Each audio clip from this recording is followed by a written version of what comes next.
আজকের এই ভিডিওটা অতি গুরুত্বপূর্ণ। দেখা মাত্র প্রত্যেকটা বাংলাদেশী নাগরিক এটা ভিডিওটা শেয়ার করে দিবেন, কারণ আমি যে তথ্যগুলো দিচ্ছি। নমস্কার প্রিয় দর্শক, ক্যালকাটা ডায়ালগস থেকে মনোজ দাসের প্রীতি ও শুভেচ্ছা নিন। মাত্রই 4.5 মাস আগের কথা, ওয়াশিংটনের হোয়াইট হাউসে উষ্ণ আলিঙ্গনে বদ্ধ হয়েছিলেন দুই দেশের দুই নেতা, ট্রাম্প এবং মোদি। হাউডি মোদি এবং নমস্তে ইন্ডিয়ার সখ্যতা অতিক্রম করে বাস্তবের মাটিতে পদচারণার শুরুটা খারাপ হয়নি, কিন্তু হঠাৎই ছন্দ পতনের একাধিক ইস্যু হাজির হলো।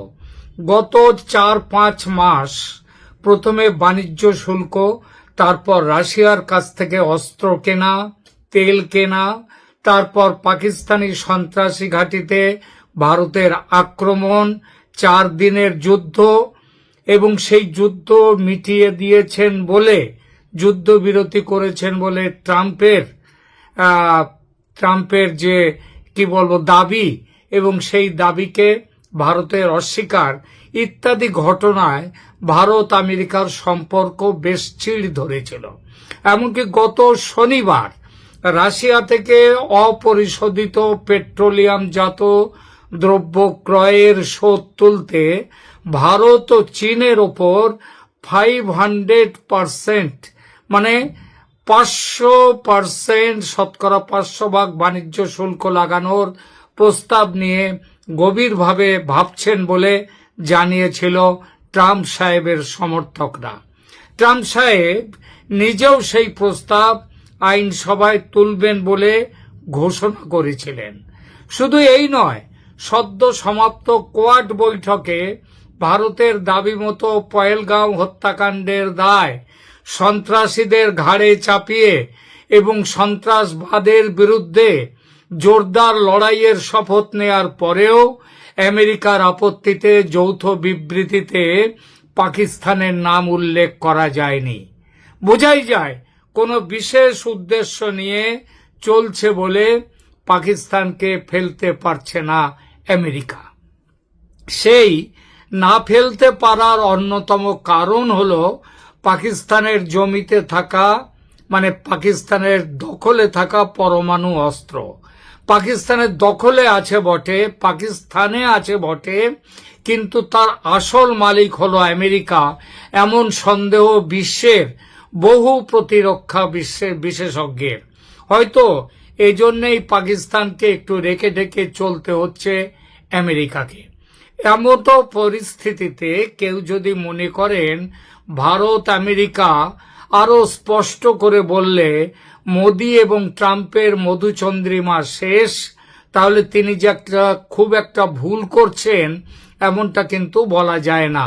কিন্তু মনে রাখবেন, রাজনীতি কখনো সরল রেখায় চলে না, আর এটা যে সরল রেখায় চলে না সেটা বোঝা গেল গতকাল পেন্টাগন, আমেরিকার আর্মি হেডকোয়ার্টার থেকে প্রচারিত এক সংবাদে। সংবাদটি বিবৃতি দিয়ে প্রকাশ করলেন পেন্টাগনের কোনো অফিসার নন, স্বয়ং আমেরিকার ডিফেন্স সেক্রেটারি বা রক্ষামন্ত্রী পিটার হেগসেথ। একেবারে চমকে দেওয়ার মতো খবর, যেটা এই মুহূর্তের ভারত আমেরিকা সম্পর্কের প্রেক্ষিতে ভাবাটাই যেন বেশ কষ্টকর। কি বলা হয়েছে আমেরিকার বিবৃতিতে? ইউএস ডিফেন্স ডিপার্টমেন্টের পক্ষ থেকে জারি করা বিবৃতিটি একবার দেখুন। বিবৃতির হেডলাইন দেখুন, আপনাদের সামনে থাকছে। সেখানে বলা আছে, ইউএস ইন্ডিয়া টক 10-year cooperative framework, defence cooperation, shared priorities. Bangla অর্থ, যুক্তরাষ্ট্র ও ভারতের মধ্যে সহযোগিতামূলক পরিকাঠামো, প্রতিরক্ষা সহযোগিতা এবং শেয়ার্ড ইন্টারেস্ট, দুদেশের অভিন্ন স্বার্থের বিষয়গুলি নিয়ে 10 বছরের চুক্তি। রাশিয়ার পূর্বসূরি সোভিয়েত ইউনিয়নের সঙ্গে ভারতের এরকম একটি চুক্তি হয় সেই বাংলাদেশ যুদ্ধের সময় 1971 সালে। সোভিয়েত ইউনিয়নের পতনের পর স্বাভাবিকভাবেই সেই চুক্তি আর কার্যকর নেই। মনে রাখবেন আমেরিকা তার 7ম নৌবহর পাঠিয়েছিল যখন পাকিস্তানের পক্ষে বাংলাদেশে মানে পূর্ব পাকিস্তানে, তখন রাশিয়া তার নৌবহর পাঠিয়েছিল এবং তার জন্যে ঘিরে ফেলেছিল আমেরিকার নৌবহরকে এবং তারপর সেখান থেকে আমেরিকার নৌবহর ফিরে যায়। এখন স্বাভাবিকভাবেই যেহেতু সোভিয়েত রাশিয়া নেই আর, সেই চুক্তিও আর কার্যকর নেই, কিন্তু তাই বলে রাশিয়ার সঙ্গে ভারতের সম্পর্ক খারাপ তা নয়, বরং যথেষ্ট ভালো। ইউক্রেন যুদ্ধের প্রেক্ষিতে রাশিয়ার ওপর পশ্চিমী দেশগুলির জারি করা নিষেধাজ্ঞা বা স্যাংশন অগ্রাহ্য করে রাশিয়া থেকে বিপুল পরিমাণ খনিজ তেল কিনে আনছে ভারত। এমনকি ট্রাম্পের F-35 যুদ্ধ বিমান বাদ দিয়ে রাশিয়ার সুখোই 75 কিনেছে ভারত এবং আরও কিনছে। আমেরিকা সেজন্য রীতিমতো ক্ষুব্ধ, কিন্তু নরেন্দ্র মোদীর সাফ কথা, ভারত তার নিজের স্বার্থে যেটা ভালো মনে করবে সেটা করবে, অন্য কোনো শক্তির, তা সে রাশিয়া হোক আর আমেরিকা হোক আর যেই হোক, তাদের কথা সে শুনবে না। ভারত অন্য কারো পক্ষে নয়, ভারত সবসময় নিজের পক্ষে। ব্যাপারটা বুঝেছে ট্রাম্প প্রশাসন, তাই হুমকি ধমকি বাদ দিয়ে অবশেষে সম্পর্ক মধুর করতে নেমেছে এবার আমেরিকা, অস্ট্রেলিয়া, জাপান ও ভারত। ইন্দো প্যাসিফিক অঞ্চলে চীনের প্রভাব খর্ব করতে 4 দেশের গড়া জোট কোয়াডের বৈঠকে গিয়েছিলেন ভারতের পররাষ্ট্রমন্ত্রী সুব্রমণিয়াম জয়শঙ্কর। তার সঙ্গে আমেরিকার রক্ষামন্ত্রী পিটার হেগসেথ বসলেন বৈঠকে। মনে রাখবেন, পিটার হেগসেথ রক্ষামন্ত্রী, কিন্তু তিনি মিটিং করতে বসছেন ভারতের পররাষ্ট্রমন্ত্রীর সঙ্গে। এই বৈঠক সম্পর্কে মার্কিন প্রতিরক্ষা দপ্তরের লিখিত বিবৃতিটা একবার পড়ছি, আপনারা দেখে নিন, এই আমাদের স্ক্রিনেও সেটা আছে। Defence secretary Pete Hegseth met today at the Pentagon with India's External Affairs Minister S. Jaishankar to discuss the close cooperation between the two countries, weapon sales, and the upcoming signing of the framework for the new defense partnership. এরপরে almost right at the beginning of the administration, Trump administration too, President Donald Trump and Prime Minister Narendra Modi set a strong foundation for our relationship, which we are building on here today. অর্থাৎ সেই প্রথম দিনের দুজনের যে শক্ত জমির উপরে যে সম্পর্কের ভিত্তিটা তৈরি করেছিলেন, তার উপরে ভিত্তি করে আজ এরা বসেছেন এই মিটিংয়ে। Productive, pragmatic and realistic, Hegseth said, and our nations boast a rich and growing history of cooperation driven by a shared commitment to a free and open Indo-Pacific. The secretary said both the US and India are mutually aware of the security concerns in the region, and both nations have the ability to counter that threat together. He also touched on US efforts to provide India with the tools needed to counter threats in the Indo-Pacific region. The United States is very pleased with the successful integration of many US defense items into India's inventory, Hegseth said.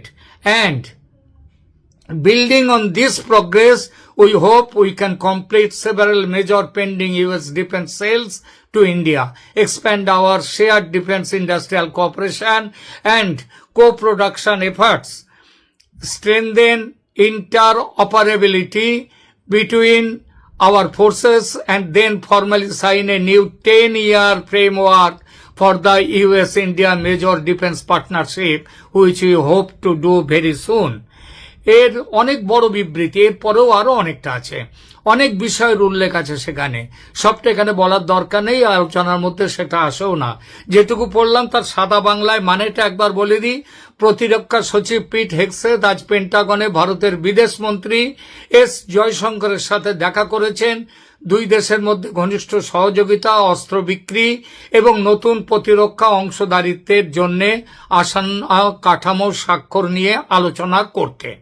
প্রশাসনের প্রায় শুরুতেই রাষ্ট্রপতি Donald Trump এবং প্রধানমন্ত্রী শ্রী মোদী আমাদের সম্পর্কের জন্য একটি শক্তিশালী ভিত্তি স্থাপন করেছেন।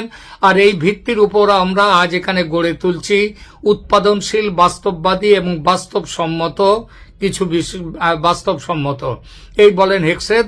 এবং আমাদের দেশগুলি একটি মুক্ত, উন্মুক্ত ইন্দো প্রশান্ত মহাসাগরীয় অঞ্চলের প্রতি একটি যৌথ প্রতিশ্রুতি দ্বারা চালিত সহযোগিতার একটি সমৃদ্ধ এবং ক্রমবর্ধমান ইতিহাস।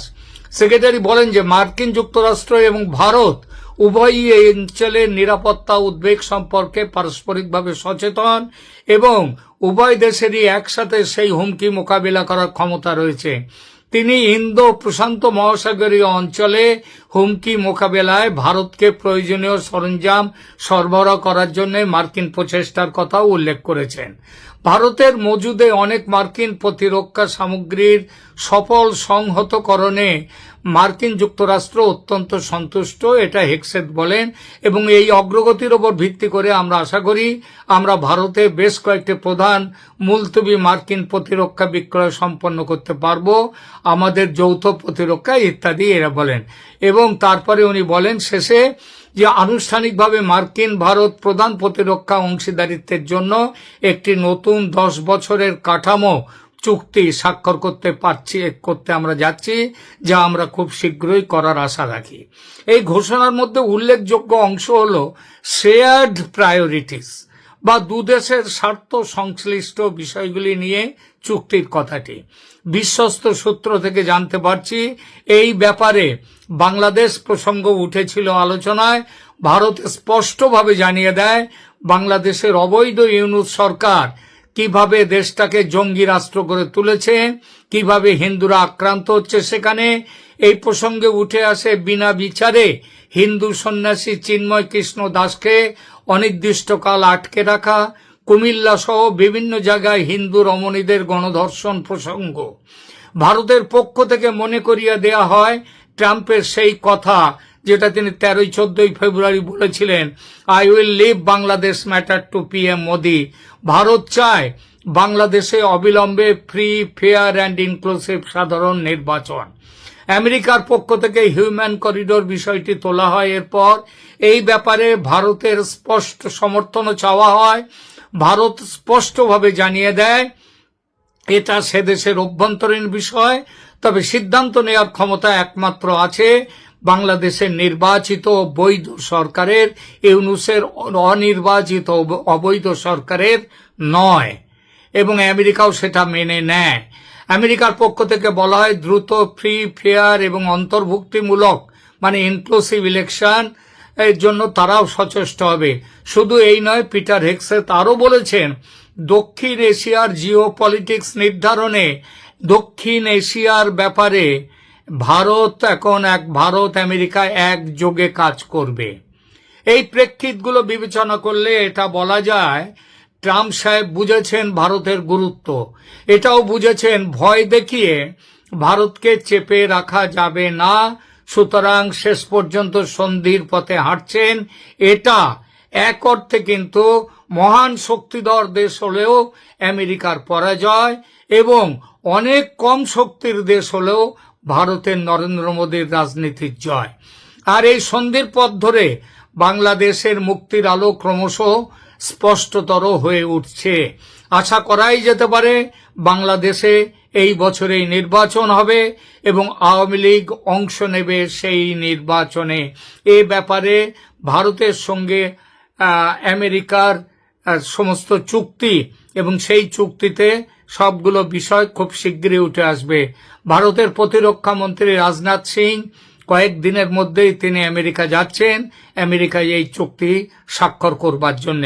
সুতরাং স্পষ্টভাবে বলা যায় আজ আমেরিকার যে রাজনীতি নিয়ে বাংলাদেশে চলছে সে রাজনীতির পরিবর্তন আমেরিকাকে করতে হচ্ছে এবং ভারত বাংলাদেশের ব্যাপারে তার যা বক্তব্য সেই বক্তব্য ক্রমশ প্রতিষ্ঠিত হচ্ছে। আপাতত এখানেই থামছি। ভালো থাকবেন, ধন্যবাদ।